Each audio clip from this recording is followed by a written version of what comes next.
Hey guys, I am John Carrick, author of Legacy of a Mad Scientist and The Legend of Ashley Fox.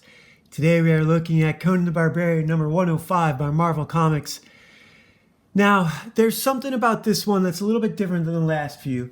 Before we do that, check out this Hosuki ripoff for the Five of Cups Mermaid. I have a tattoo like this on my arm.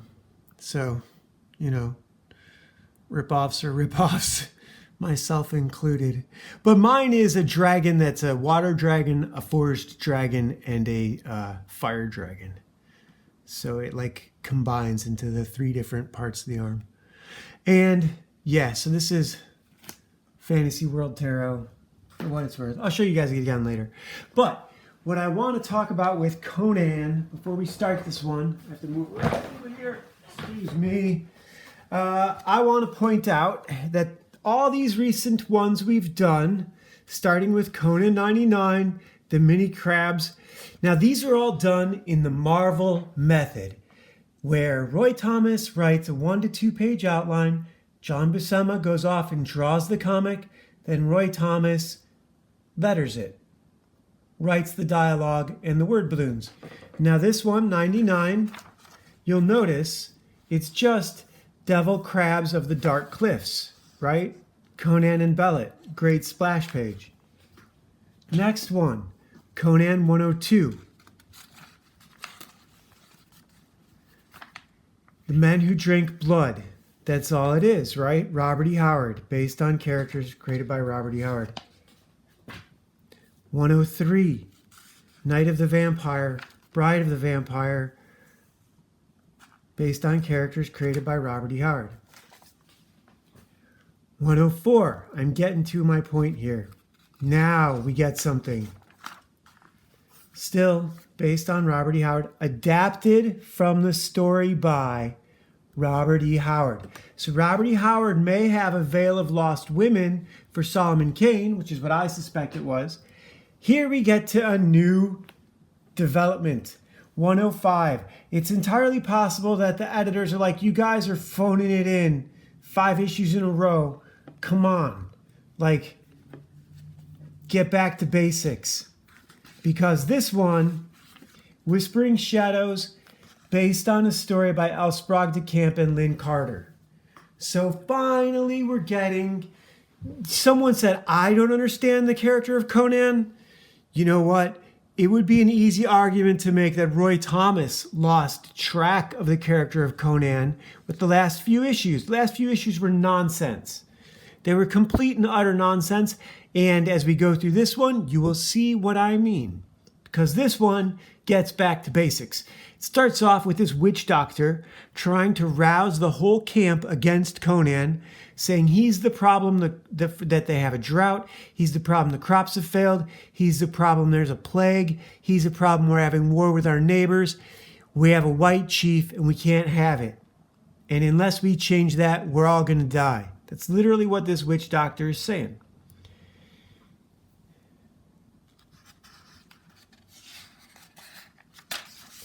Conan, as a matter of fact, one of the word balloons right here is squares, is that Conan knows that if he shows any timidity, they will murder him, right?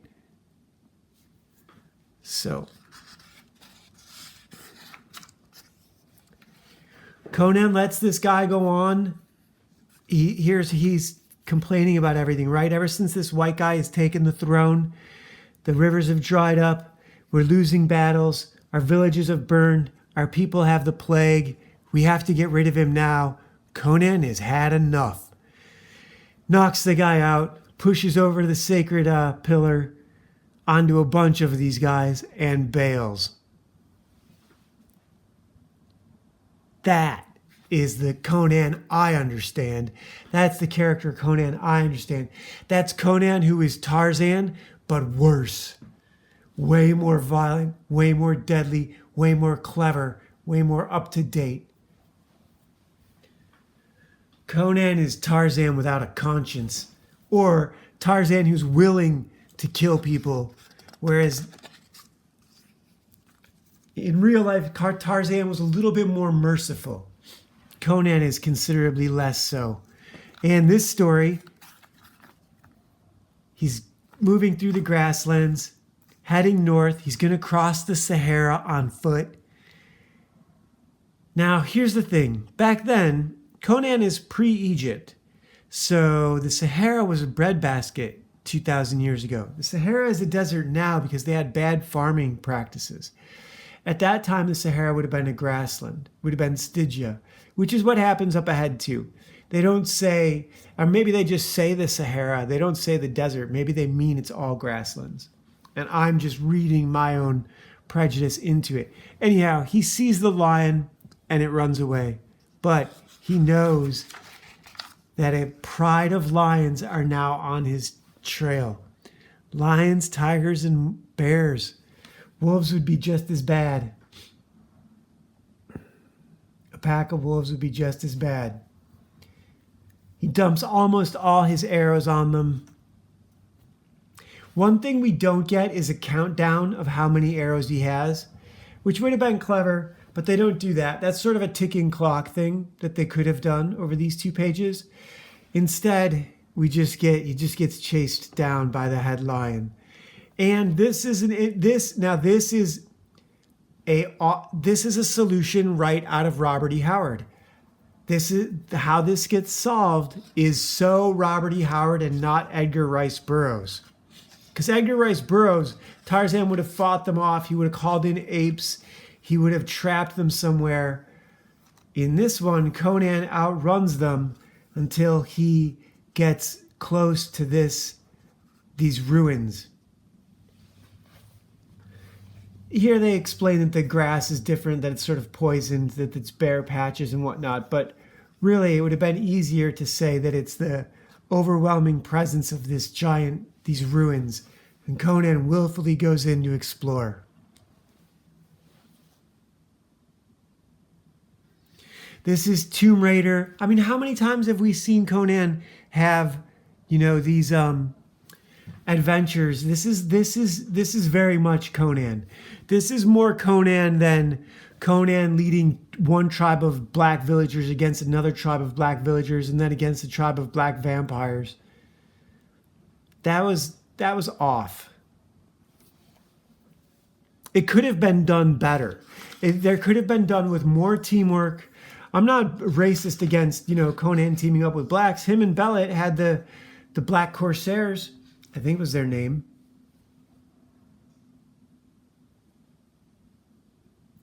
It's not about racism. It's about how those issues were written. The stuff with Solomon Kane and the shaman, all that was really, really good. This is really good. So Conan falls asleep in this haunted temple, and he wakes up a couple times and is able to chase the demons off or whatever. It doesn't look like it. It says it, but it doesn't look like it here. You guys aren't seeing it, even though it explains it in the narration. And these monsters start to coalesce. Now that they have a human prey, in order to consume it, they have to become material. So they begin to materialize, these 1,000 demons. At the same time, these Stygians find this temple from the north. Conan's coming up from the south. They find the temple from the north and come in against the rain. In here, it explains that Conan is soothed to sleep by the patter of the rain. Out here, we see the rainstorm. There's even a panel back here where Conan is, where there's a crack of lightning that, may have had to have been added afterward. Right here. Oh, no, that's obviously in there. So, yeah, rainstorm comes. Stygians come inside. Here we get a Saturday morning cartoon. That is not Tarzan.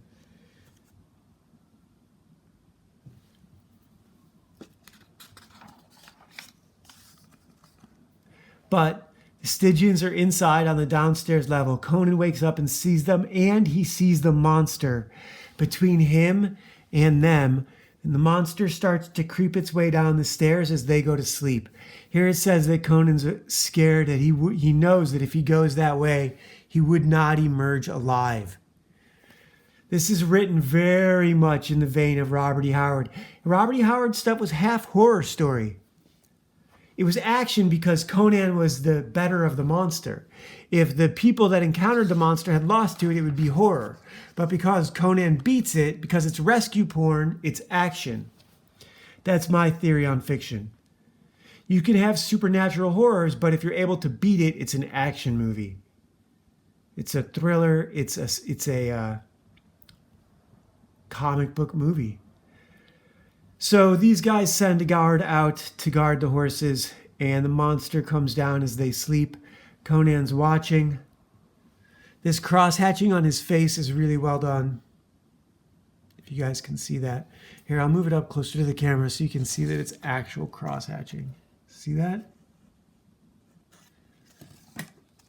Is well done.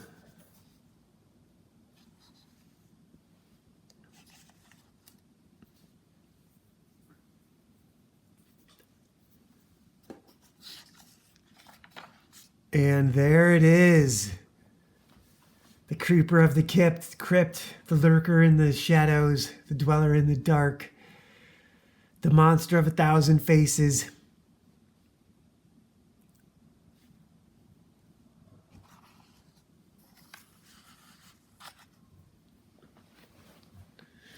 That is a monster.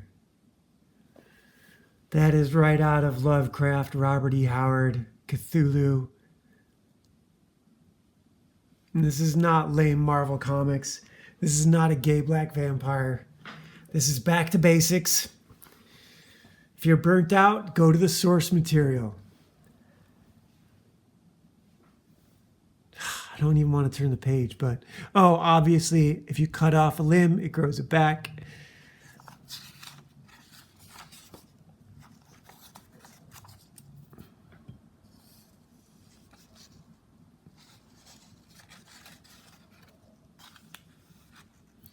It's eating everybody. This is great. This is comic books. This is comics. This is not a pitch for a Netflix show. This is awesome. Look at all those 3 mouths right there and more. Conan goes out the way he knows how. He's going to climb down because he can do that. He finds the guard out at the horses, and the guard is just panicked and attacks, and Conan can't reason with him.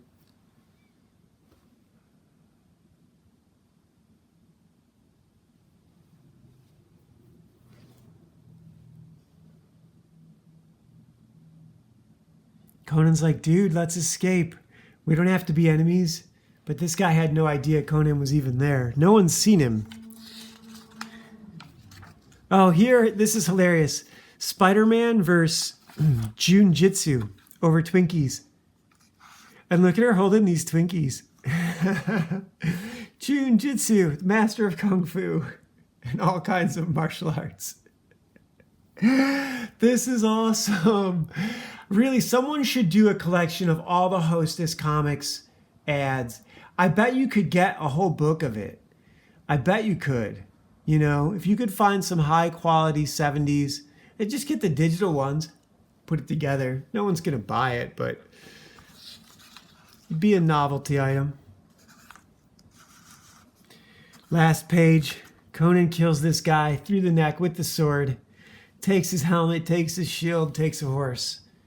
That's all you need. That is a perfect Conan comic. Doesn't have to be continued. Doesn't matter what happens next. It doesn't matter what happened before. Who needs 6 issues? Not everything needs to be a trade paperback, you know. Not everything needs to be continued. That's a perfect comic.